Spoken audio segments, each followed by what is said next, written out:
नमस्कार, नवीन न्यूज में आपका स्वागत है। बिहार के मुख्यमंत्री सम्राट चौधरी ने अपराध और कानून व्यवस्था के मुद्दे पर कड़ा रुख अपनाते हुए अपराधियों को दो टूक चेतावनी दी है। उन्होंने स्पष्ट कहा कि राज्य में विधि का शासन हर हाल में स्थापित किया जाएगा और किसी भी दोषी को बख्शा नहीं जाएगा। मुख्यमंत्री ने स्पष्ट शब्दों में कहा कि अपराधियों के पास अब केवल दो ही रास्ते हैं, या तो अपराध और या बिहार छोड़ दें या फिर शमशान जाने के लिए तैयार रहें।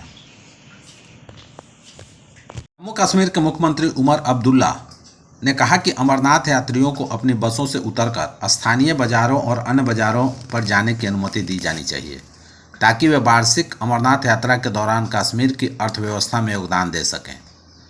उन्होंने कहा कि उम्मीद है कि बड़ी संख्या में श्रद्धालु अमरनाथ यात्रा में शामिल होंगे, बाबा बर्फानी के दर्शन सुचारू रूप से करेंगे और सकुशल अपने घर लौटेंगे।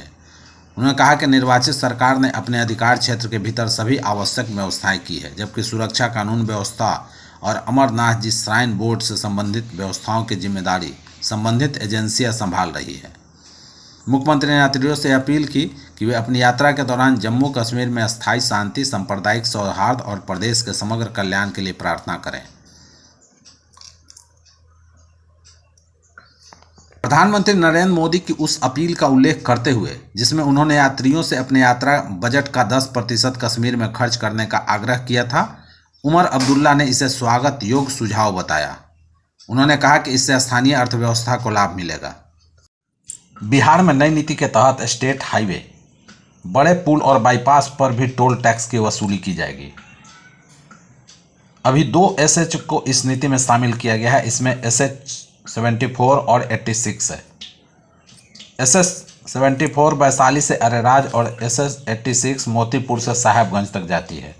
वैशाली से अरेराज की दूरी करीब 170 किलोमीटर, जबकि मोतीपुर से साहेबगंज की दूरी 27 किलोमीटर है।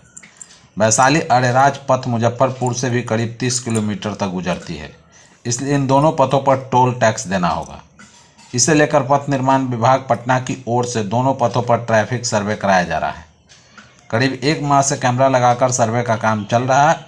इसके बाद इसकी रिपोर्ट मुख्यालय को सौंप दी जाएगी। हालांकि प्रारंभिक रूप से विभागीय सूत्रों से मिली जानकारी के अनुसार टोल टैक्स वसूली के लिए दोनों पथ मानक अनुरूप हैं। बता दें कि वैशाली अरेराज पथ पर प्रतिदिन छोटी बड़ी 20,000 से अधिक वाहन, जबकि मोतीपुर साहेबगंज पर प्रतिदिन 10 से 15,000 वाहनों का आवागमन होता है। रिपोर्ट के आधार पर टोल टैक्स की वसूली को लेकर टेंडर जारी किया जाएगा। इसकी राशि सीधे राज्य सरकार के खाते में जाएगी। बांका जिले के एक महिला से नौकरी दिलाने के नाम पर 5,60,000 रुपए की कथित ठगी का एक संवेदनशील मामला सामने आया है। सबसे मार्मिक पहलू है कि शिकायतकर्ता महिला कैंसर के 4थी स्टेज से जूझ रही है और इलाज के लिए आर्थिक तंगी का भी सामना कर रही है। पीड़िता का आरोप है कि खुद को CID का DSP बताने वाले ने कृषि विश्वविद्यालय सबौर में नौकरी दिलाने का भरोसा देकर उससे लाखों रुपये ले लिए, लेकिन न नौकरी दिलाई और न ही रकम वापस की।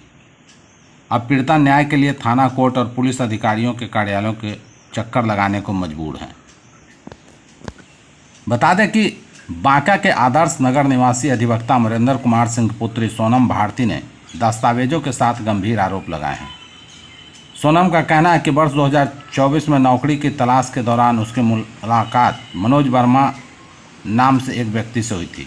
आरोप है कि उन्होंने कृषि विश्वविद्यालय सबौर में नौकरी दिलाने का भरोसा देकर अलग अलग किस्तों में ऑनलाइन और अन्य माध्यमों से कुल 5,60,000 रुपये ले लिए। इसके बावजूद न तो नौकरी मिली और न ही पैसे लौटाए गए। पटना के बांकीपुर के बहाने बीजेपी कायस्थ किला को बचाने की हर संभव कोशिश में लगी है। बिहार की हाई प्रोफाइल पटना के बांकीपुर विधानसभा सीट पर उपचुनाव का बिगुल बज चुका है।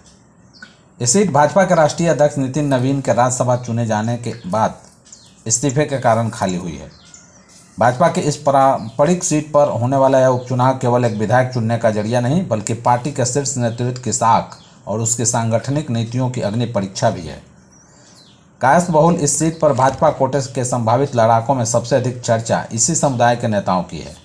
पूर्व विधान पार्षद प्रोफेसर रणवीर नंदन, भाजपा के राष्ट्रीय मंत्री ऋतुराज सिन्हा और अजय आलोक का नाम प्रबल दावेदारों में है।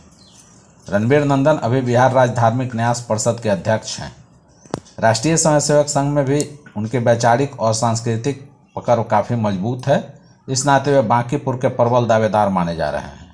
ऋतुराज सिन्हा के विधानसभा चुनाव लड़ने की संभावना कम है। वैसे नेतृत्व तय कर दे तो दिगर की बात होगी। वहीं अजय आलोक अभी राष्ट्रीय प्रवक्ता हैं। नितिन नवीन के सीट छोड़ने के बाद भाजपा के पास अभी कायस्थ समाज से कोई विधायक नहीं है, इसलिए तय है कि अगला प्रत्याशी भी इसी समाज से होगा। वैसे बांकीपुर विधानसभा उपचुनाव में बंगाली कायस्थ समुदाय से आने वाले नील रतन घोष नीलू की भी चर्चा हो रही है। भोजपुर के जगदीशपुर में हुए चर्चित भरत तिवारी मुठभेड़ मामले में हटाए गए एसडीपीओ राजेश शर्मा की मुश्किलें अब लगातार बढ़ती जा रही है। प्राथमिकी दर्ज होने के बाद अब उनका मुजफ्फरपुर से जुड़ा करीब 19 साल पुराना विवादित इतिहास भी फिर से सामने आ गया है। 1994 बैच के दरोगा से पदोन्नति पाकर एसडीपीओ बने राजेश शर्मा का मुजफ्फरपुर से पुराना और विवादित नाता रहा है। वे यहां सदर और ब्रह्मपुर के थानेदार के साथ साथ सरैया के एसडीपीओ भी रह चुके हैं। राजेश शर्मा जब मुजफ्फरपुर में तैनात थे तब करीब 2 दशक पहले चतुर्भुज स्थान के रेड लाइट एरिया में एक नर्तकी के कोठे पर बदमाशों से मुठभेड़ हुई थी। इस दौरान एक बदमाश मारा गया था और राजेश शर्मा के पैर में भी गोली लगी थी। इस घटना से वे पहली बार सुर्खी में आए थे।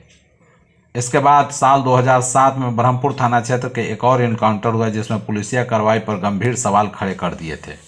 यह मामला 4 नवंबर 2007 की सुबह करीब 4 बजे का है, जब ब्रह्मपुर थाना क्षेत्र के MIT कॉलेज के समीप पुलिस मुठभेड़ में 3 युवकों की मौत हो गई थी। मारे गए युवकों में सदर थाना क्षेत्र के लालातपुर पताही निवासी मुकुल ठाकुर, काजी मोहम्मदपुर निवासी मनीष शर्मा और शिवहर जिले के धनकौल निवासी सुबोध कुमार सिंह शामिल थे। पुलिस का दावा था कि वाहन जांच के दौरान रोकने पर युवकों ने 22 राउंड फायरिंग की, जिसके जवाब में आत्मरक्षा में यह कार्रवाई की गई। इस मुठभेड़ को परिजनों ने पूरी तरह फर्जी बताया था। मामला तूल पकड़ने पर तत्कालीन DIG ने CID से जांच कराई थी, जिसने पुलिसकर्मियों को क्लीन चिट दे दी थी। बिहार सरकार ने राजस्व एवं भूमि सुधार विभाग में भ्रष्टाचार, रिश्वतखोरी और प्रशासनिक लापरवाही के खिलाफ सख्त रुख अपनाते हुए पिछले 1 महीने में 62 अधिकारियों और कर्मचारियों पर दंडात्मक कार्रवाई की है। विभाग के मंत्री डॉक्टर दिलीप कुमार जायसवाल की निगरानी में चल रहे विशेष अभियान के तहत लगातार समीक्षा के बाद दोषी अधिकारियों पर कार्रवाई की जा रही है। हाल ही में 2 और अंचल अधिकारियों CO के खिलाफ कार्रवाई की स्वीकृति मिलने के बाद कार्रवाई का आंकड़ा बढ़कर 62 हो गया है। विभाग के अनुसार सुपौल के तत्कालीन अंचल अधिकारी पर सरकारी डीजल का निजी वाहन में उपयोग करने का आरोप है। वहीं फारबिसगंज के पूर्व अंचल अधिकारी के खिलाफ एक बंदोबस्त रद्दीकरण मामले में अनावश्यक विलंब करने पर विभागीय चार्जशीट को मंजूरी दी गई है। इससे पहले 19 जून को पटना सिटी के तत्कालीन DCLR अभिलाषा सिन्हा पर दाखिल खारिज अपील के एक मामले में 15 लाख रुपए रिश्वत मांगने के गंभीर आरोप के बाद उनके निलंबन की अनुशंसा की गई थी। विभागीय जांच में कई अन्य अधिकारियों पर भी फर्जी दाखिल खारिज, परिमार्जन में अनियमितता, सरकारी भूमि से जुड़े मामलों में नियमों की अनदेखी, रिश्वतखोरी तथा आम लोगों के कार्यों को अनावश्यक रूप से लंबित रखने जैसे आरोप सामने आए हैं। विभागीय कार्रवाई का सिलसिला लगातार जारी है। राजस्व एवं भूमि सुधार मंत्री डॉक्टर दिलीप कुमार जायसवाल ने स्पष्ट कहा कि विभाग में भ्रष्टाचार और लापरवाही किसी भी कीमत पर बर्दाश्त नहीं की जाएगी।